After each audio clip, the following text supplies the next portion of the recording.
Alors, qui a envie de poser des questions? Oui. Est-ce qu'on peut avoir le micro? Et ici aussi.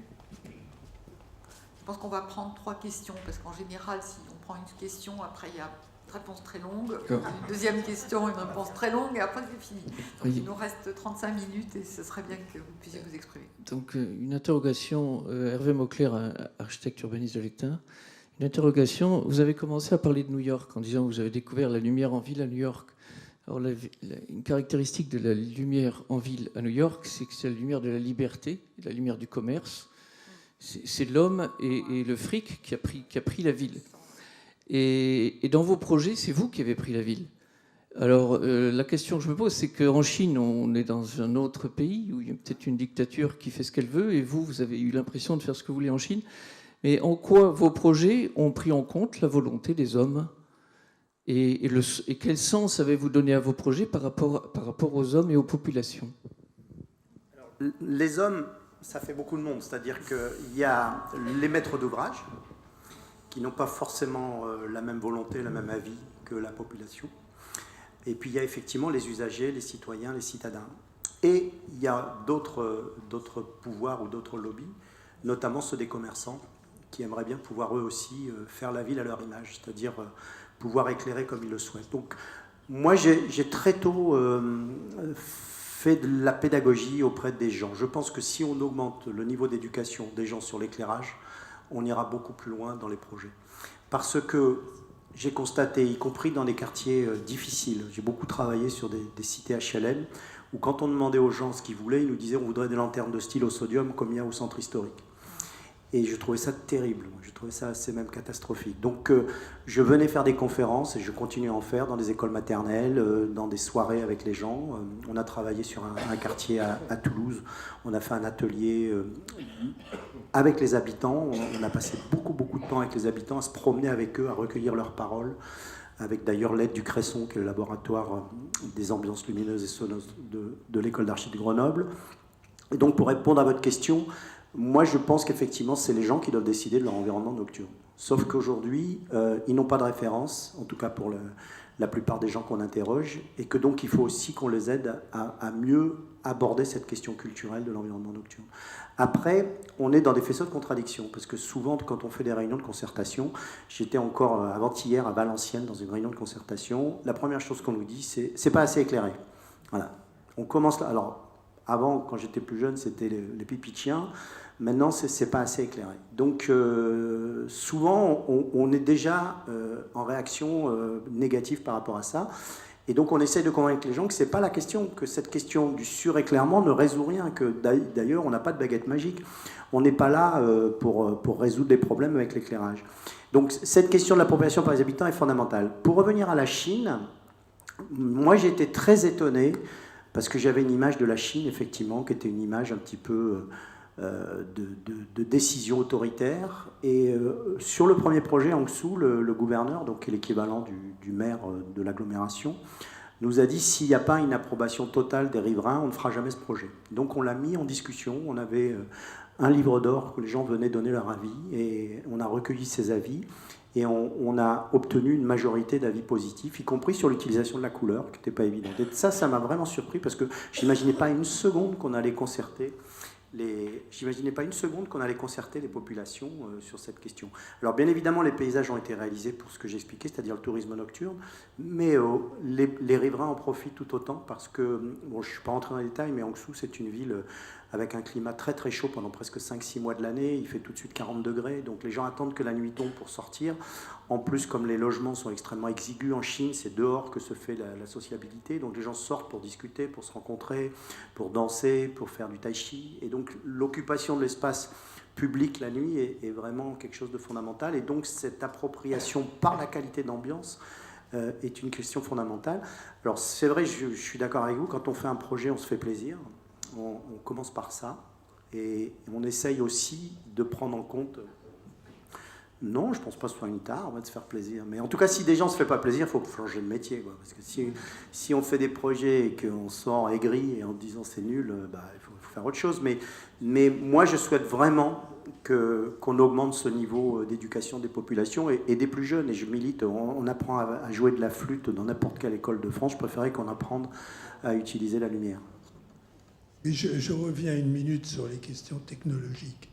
Est-ce que l'apparition de nouveaux instruments d'éclairage, notamment les LED, est-ce que les fibres optiques, les automatismes, est-ce qu'il n'y a pas eu un enrichissement considérable du langage? Quel usage peut-on en faire?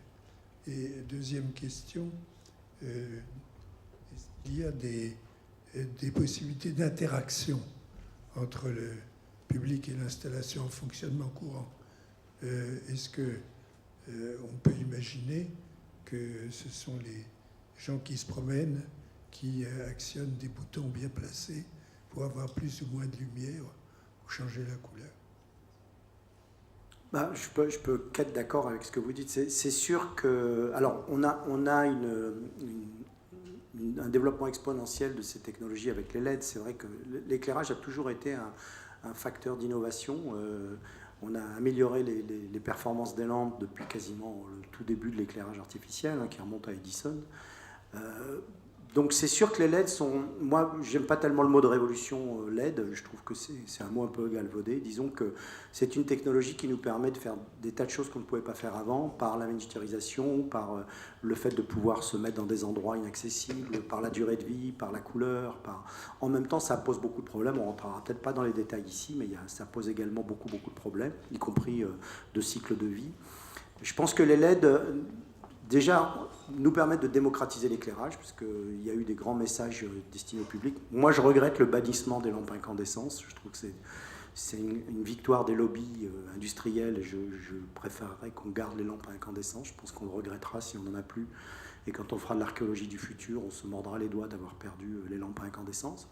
Mais il y a quand même une véritable innovation technologique qu'il faut évidemment utiliser, développer.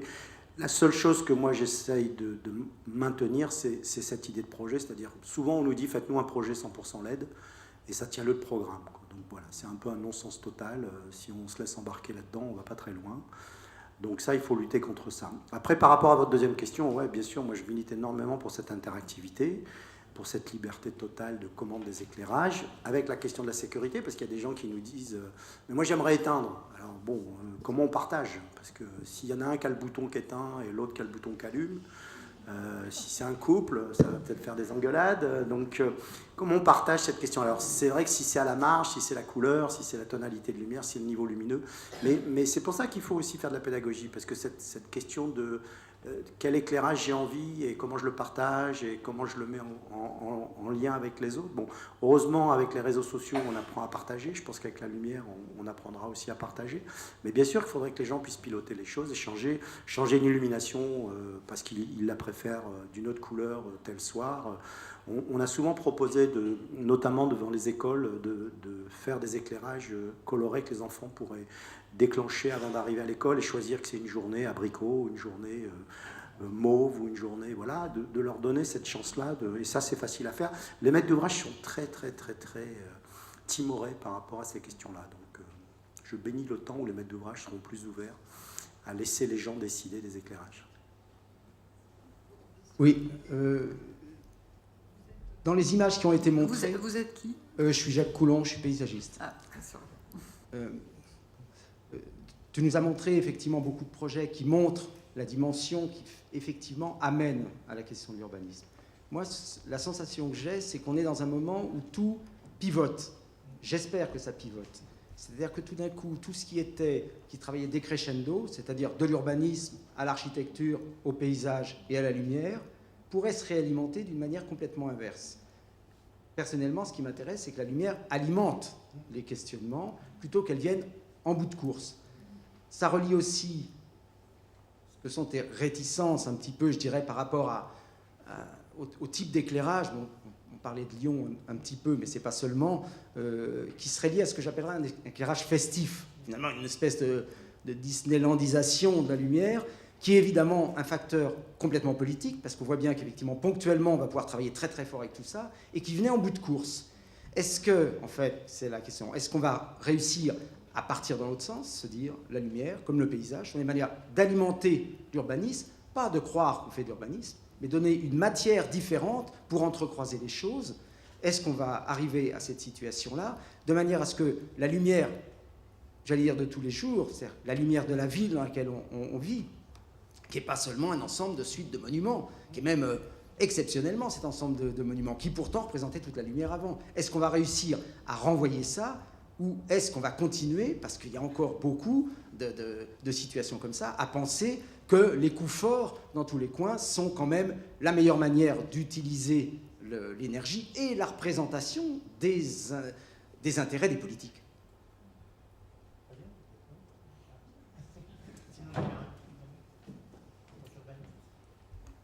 Moi,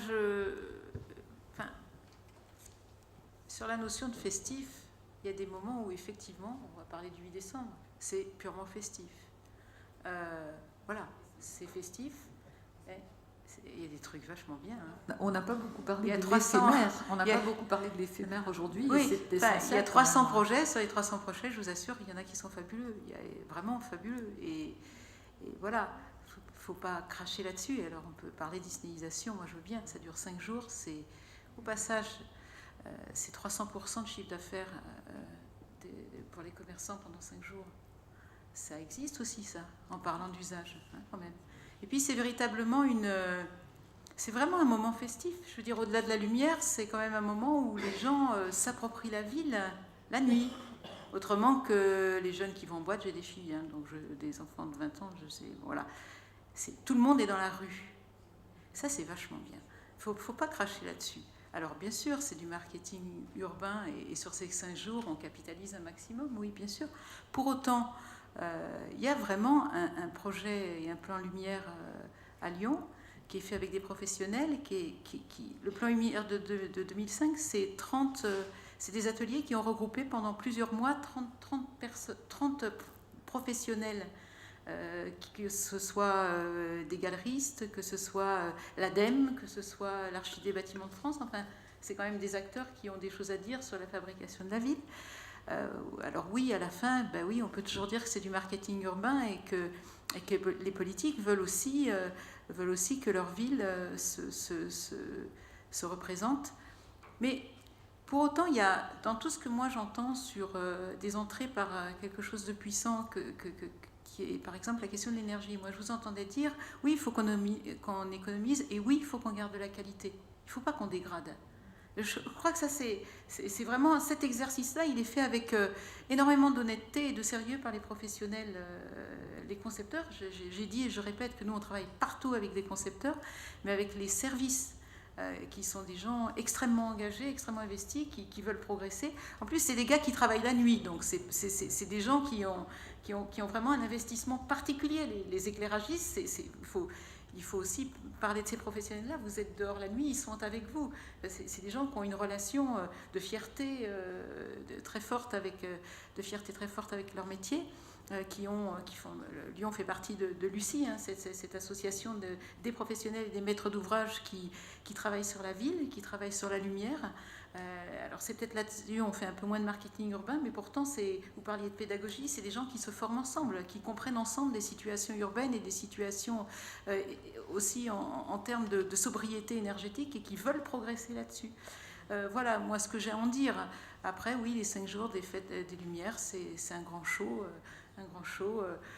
Moi j'y vais. Hein. J'y vais le dernier soir parce qu'il y a vraiment trop de monde avant, mais j'y vais chaque année. C'est pas envisageable enfin, je sais pas comment dire. C'est pas possible. Voilà.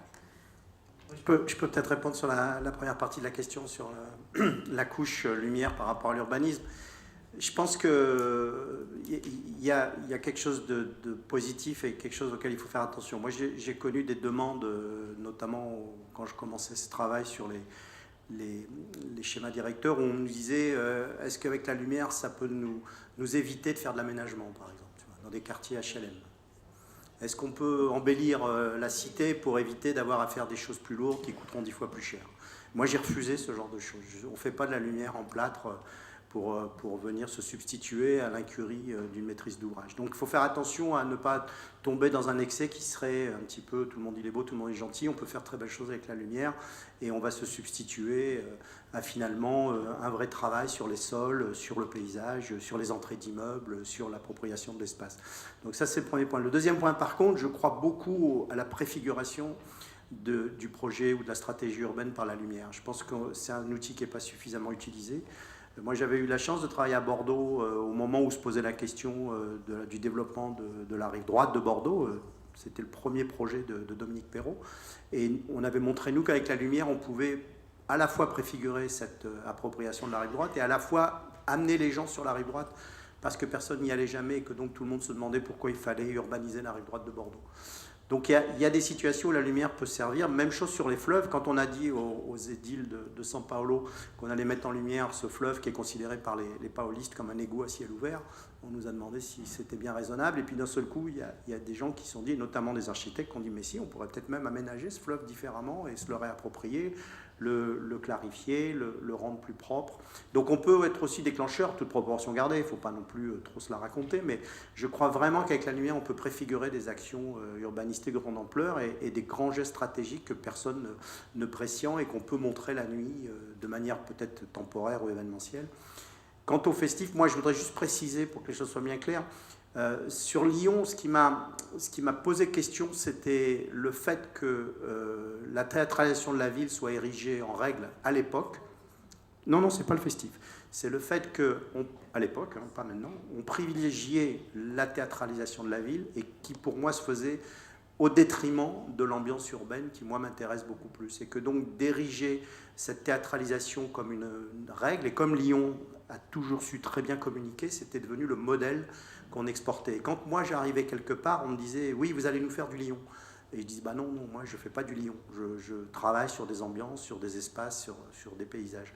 Donc voilà, c'est ça, moi, pour ça que j'ai appelé ça dans mon livre le contre-exemple, parce que je pense qu'on aurait pu se préoccuper de l'espace public plutôt que de se préoccuper de la théâtralisation, notamment du patrimoine, des façades. Oui, Frédéric de Cradelaine qui a fait l'ouvrage avec nous. Est-ce que... Ah non, tout à l'heure. Okay. Et il y a aussi une question ici devant. Bonsoir, Yves Joly, Société Louis Berger. J'ai entendu que l'éclairement n'était pas nécessairement facteur de sécurité. Comment vous justifiez ou est-ce que vous pouvez préciser comment l'obscurité n'est pas facteur d'insécurité? Alors, j'ai pas dit que l'éclairement n'était pas facteur de sécurité, j'ai dit que c'est pas en éclairant un espace ou en suréclairant un espace qu'on va régler le problème de sécurité. Malheureusement, c'est souvent ça qui nous est demandé. On nous dit qu'il faudrait sécuriser cet espace et donc l'éclairer, voire le suréclairer. Je pense qu'il faut travailler sur des différenciations de niveau lumineux et donner, là encore, moi je crois beaucoup à la liberté des citoyens et des citadins. Et quand on a travaillé notamment très fréquemment dans des quartiers d'habitat collectif, on faisait des cheminements éclairés, on pourrait dire normalement, avec des niveaux convenables pour notamment les personnes âgées ou les personnes qui voient moins bien. Et on gardait des zones de pénombre, y compris dans ces quartiers, parce qu'on sait que les adolescents préfèrent être dans la pénombre plutôt que dans des éclairages. Donc je crois qu'il faut, au lieu du tout éclairage qui a très souvent été réglé par des projecteurs en haut des immeubles à une époque qui aujourd'hui n'est pas encore totalement révolue et qui donnait un univers carcéral à ces cités, on peut traiter des parcours différenciés. Ce qui est sûr, c'est que toutes les études qui ont été faites sur ces questions ont pu démontrer, par la négative, que l'éclairage ne réglait en rien le problème d'insécurité. Alors je ne parle pas du sentiment d'insécurité qui est un autre débat, mais l'éclairage ne réglait en rien l'insécurité. Donc il y a eu des études, vous pourrez vous y référer, sur la ville de Los Angeles qui a été fait là-dessus. Il y a eu beaucoup de travail de chercheurs sur ces questions-là. Je voudrais juste citer un travail, je ne me souviens plus du nom de la personne, mais je pourrais le retrouver. C'est une chercheuse du CNRS qui a fait un travail sur l'analyse des agressions sexuelles envers les femmes dans les parcs. Et elle a déterminé statistiquement que sur les cheminements éclairés, il y avait des viols et des agressions sexuelles, et que sur les cheminements dans l'ombre, dans les parcs, il n'y avait pas d'agression sexuelle. Alors qu'on pourrait imaginer, je dirais bêtement, qu'il suffit de se promener à l'ombre pour être tranquille. Voilà. Et donc, il y a beaucoup d'idées reçues sur cette question de la sécurité. Moi, c'est un sujet sur lequel j'ai beaucoup réfléchi. Là encore, le Cresson a beaucoup écrit là-dessus, donc je vous encourage à aller voir. Oui, tout à fait. Et je crois qu'on doit tous évoluer là-dessus. Il nous faut ces contrastes. Donc, il ne s'agit pas de prôner l'obscurité en bas de chez nous. Il s'agit de prôner l'obscurité dans des sites où il n'y a pas besoin d'éclairage. Parce qu'aujourd'hui, on éclaire partout, tout le temps. Et quand on va dans ces villes, y compris en bordure de zones naturelles, on se retrouve avec des éclairages qui sont inutiles, où il n'y a personne, et par contre, c'est éclairé tout le temps. Donc il faut vraiment avoir du discernement.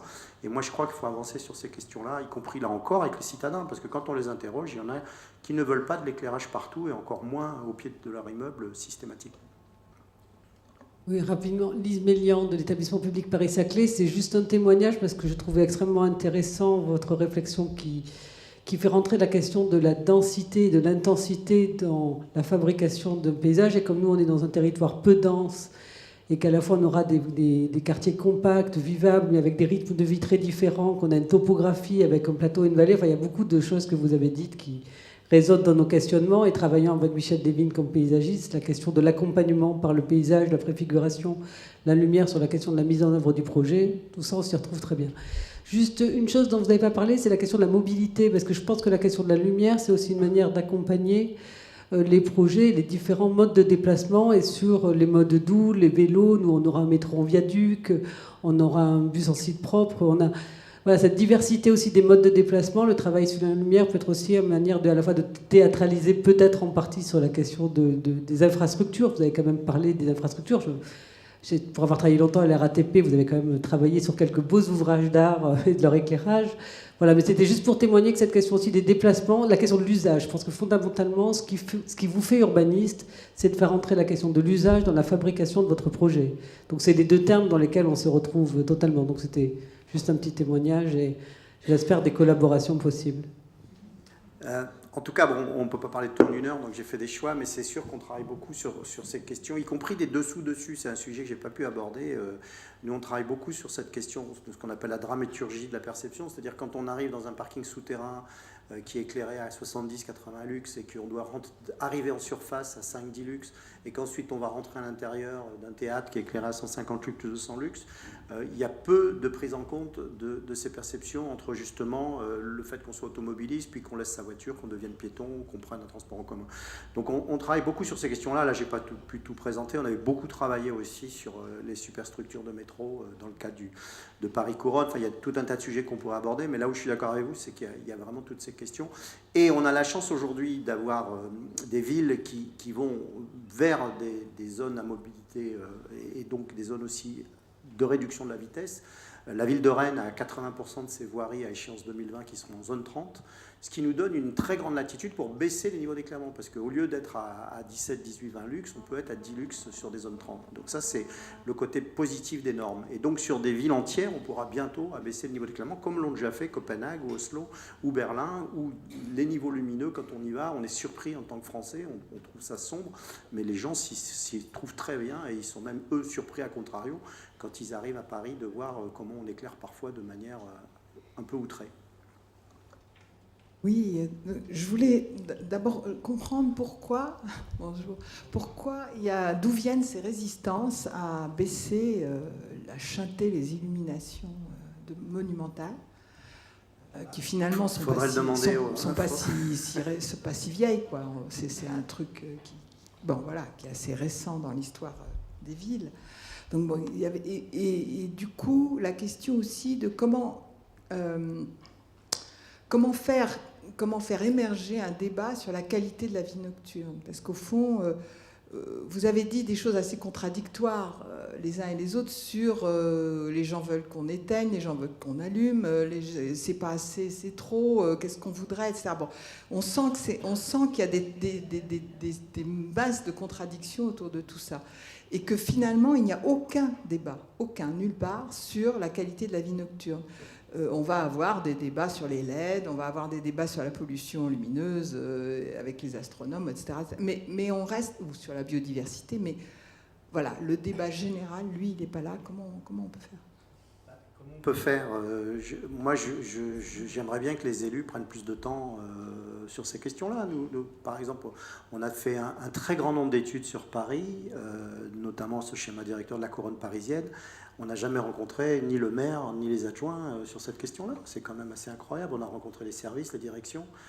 On a rencontré la direction de l'urbanisme, on a travaillé avec énormément de maîtres d'œuvre. On n'a jamais rencontré ni le maire ni ses adjoints principaux sur la question de la mise en scène de la couronne parisienne. Mais c'est vrai aussi dans d'autres villes.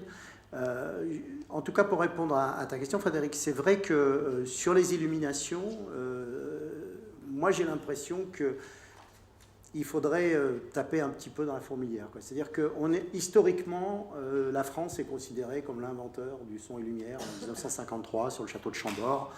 On a tout ça en tête, c'est notre livre de chevet. Mais depuis, c'est comme si c'était sacrilège de venir éteindre des illuminations. De la part des services. De la part des élus, je pense qu'ils seraient plus à même de comprendre ça, notamment dans des dynamiques de plan climat et d'économie d'énergie. Mais on ne les voit pas. On les voit pas. On ne voit pas, en tout cas pour les grandes villes, on ne voit pas les élus sur ces questions. Je rappelle que l'éclairage à Paris, que ce soit les illuminations patrimoniales ou l'éclairage public, c'est l'adjoint à la voirie qui s'en occupe, ce n'est pas l'adjoint à l'urbanisme, et encore moins le maire. Par contre, c'est lui qui vient inaugurer. Quand on fait Notre-Dame de Paris, c'est le maire qui appuie sur le bouton avec l'archevêque Stiger. Mais moi, je crois que là-dessus, il faut qu'on bouge les mentalités, quoi. Pourquoi garder 49 églises illuminées à Paris? Et encore, j'ai parlé que des églises, je pourrais parler des statues et des plaques de rue dont tout le monde se moque totalement, quoi, et qui consomment. Alors, la population n'a pas connaissance de tout ça. Qui sait qu'il y a 341 illuminations à Paris et que ça consomme 3 gigawattheures? Il n'y a aucune information, même dans les sites de la ville de Paris. Donc la population n'a pas connaissance. Il y a eu quelque chose de fantastique à Paris, c'est les états généraux de la nuit. Moi, j'ai trouvé ça passionnant, mais on n'a parlé que des problèmes entre les gens qui sont embêtés par le bruit et les festifs et les fêtards qui considèrent que Paris n'est plus ce qu'il était. Ça a duré quand même 2 jours et 2 nuits, et le débat essentiel, c'était celui-là. Donc moi, j'ai bien essayé à un moment donné de prendre la parole pour dire l'éclairage et tout. Là, c'est pas le sujet. J'ai dit, il me semblait qu'il y avait une relation entre la nuit parisienne et l'éclairage, mais bon, c'est pas le sujet, donc du coup, j'ai pas fait toute la nuit blanche en question. Juste en un mot, c'est vrai que dans la concertation des projets, Dieu sait que ça devient vraiment des phases de projet très lourdes. La concertation, je ne pense pas qu'on parle d'éclairage. Voilà. Donc ça, c'est là, il y a véritablement, enfin, le constat, on parle de tout. Hein. Alors en plus, on a pour le coup, on a des citoyens de plus en plus exigeants, de plus en plus cultivés sur les projets, qui parfois d'ailleurs revendiquent de la légitimité sur le projet, hein, ce qui va nous faire évoluer. Mais c'est vrai que sur l'éclairage, personne n'y va, ça c'est très étrange. Et par contre, pardon, Jean qui est lyonnais aussi. Et par contre, il y a un truc, moi, que je sens venir, alors pour le coup, c'est que les gens veulent retrouver la nuit. Donc ils le disent comme ça. Les gens en ont assez d'être éclairés le jour comme la nuit. Et ça, c'est une expression qui commence à monter de la part de Monsieur Tout-le-Monde. Alors que, bon, donc là, il se passe quelque chose autour de ça. Vous voyez, une chose qu'on n'a pas du tout abordée, je ne crois pas qu'on l'abordera ce soir, mais c'est extrêmement important, c'est tout l'éclairage publicitaire. Parce que la lumière, il y a des règlements locaux de publicité, hein, qui sont obligatoires dans les communes et qui déterminent des autorisations sur l'objet publicitaire, les largeurs des panneaux, machin. Mais il n'y a rien sur l'éclairage. Et là, enfin, nous, on voit sur le projet Pardieu, où on commence, nous, à commencer à en parler avec les acteurs des projets, mais alors sur ce champ-là, qui est quand même, alors, dans la production d'horreur disneyisée, la fête de lumière x10, c'est rien. Parce qu'il y en a quand même quelques-uns, il n'en faut pas beaucoup, mais franchement, ça, c'est extrêmement douloureux. Et ça, il n'y a rien. Et typiquement, en champ d'investigation urbain, sur le projet urbain, là-dessus, on n'a, pour le coup, aucun outil. Voilà. Moi, je mets juste un bémol là-dessus, c'est qu'on a des décrets qui sont parus au mois de juillet 2013 sur l'enseigne publique lumineuse en termes de fonctionnement et surtout sur les devantures de commerce et les extinctions des éclairages des bâtiments non résidentiels. Donc ça, je ne sais pas si tout le monde a bien compris, notamment les maîtres d'ouvrage, que ça va totalement transformer notre paysage nocturne. C'est-à-dire qu'aujourd'hui, quand on a une rue piétonne commerçante qui est éclairée par les vitrines et les devantures, c'est terminé. Ça veut dire qu'il va falloir créer de l'ambiance sans que les commerces participent, puisque 1 heure après la fermeture, ils devront éteindre les devantures et les enseignes. C'est tout récent. Même chose sur les bâtiments, je vois à la Défense. La Défense s'est construite sur une charte qui obligeait tous les propriétaires à illuminer les tours en totalité toute la nuit. C'était obligatoire, ça faisait partie de la convention. Aujourd'hui, c'est totalement interdit. Après 1 heure de fonctionnement des bureaux, on doit éteindre, et pour les éclairages extérieurs, à partir d'1 heure. Donc ça, c'est le Grenelle de l'environnement qui a institué ça. Il y a eu beaucoup de travail dans les commissions là-dessus, auxquelles on a tous participé. Mais ça, je pense que c'est une révolution pour la maîtrise d'ouvrage. C'est-à-dire qu'un abri voyageur avec une publicité qui éclairait la rue d'un quartier éloigné, c'est fini. Il va falloir se substituer à ça. Et une rue commerçante qui est éclairée à la place de l'éclairage public, c'est aussi fini. Donc moi, je pense que c'est une chance pour notre métier, parce qu'on peut imaginer créer des choses. Dernière question avec Philippe Grand, et je pense que Fabienne va devoir s'échapper pour rattraper son train. J'ai pas de dernière question, parce que je voulais justement dire qu'il y avait un certain nombre de textes qui n'étaient pas connus, et qui venaient de sortir, mais je ne suis pas sûr que, ça c'est la question que je poserai quand même pour en poser une, que la qualité de la vie nocturne soit le fil directeur des textes qui viennent d'être publiés. Je ne pense pas que ça l'était, mais je pense qu'en tant que concepteur et comme on est créatif, on peut justement réinterpréter ces textes. C'est-à-dire qu'aujourd'hui, je vous prends un exemple tout simple. Dans beaucoup de villes, on a des abris voyageurs qui sont des îlots de lumineux et qui sont très intéressants, y compris sur le plan du décor nocturne qu'ils créent. On travaille actuellement à Lorient qui construit une ligne de bus à haut niveau de service. On a posé la question des quais et des abris voyageurs. On nous a dit il n'y a rien à faire parce qu'il y a les publicités lumineuses, donc on ne fera rien. Et je leur ai dit mais vous ne connaissez pas le nouveau décret, publicité lumineuse, à 1h du matin c'est fini, qu'est-ce qu'on fera dans tous ces quartiers traversés? Donc je pense qu'on doit, nous en tout cas concepteurs, comme on le fait pour les normes, dire que c'est un outil fabuleux de créativité et un levier fantastique pour l'innovation, et dire que grâce à ces décrets, qui sont effectivement pas pensés comme ça, on peut réinventer le décor nocturne et le paysage nocturne. Moi j'en suis persuadé parce qu'on s'est trop longtemps appuyé sur le privé, comme le disait M. Beauclerc, on s'est appuyé sur le privé pour se substituer à l'ambiance parfois, et en tout cas dans notre contrée, c'est plus possible. C'est vrai qu'à New York, ça reste encore le cas, l'éclairage public est quasiment invisible ou si peu visible, et c'est effectivement les condominiums ou les grandes tours ou les lobbies qui éclairent l'espace public. Mais en France en tout cas, ce décret je pense est un levier fantastique pour créer des véritables ambiances et se substituer. Donc je crois qu'on va s'arrêter là parce que j'aime bien tenir les temps quand c'est possible. Alors je remercie très très vivement Roger Narbouini pour ce bis repetita mais très efficace, 10 ans après.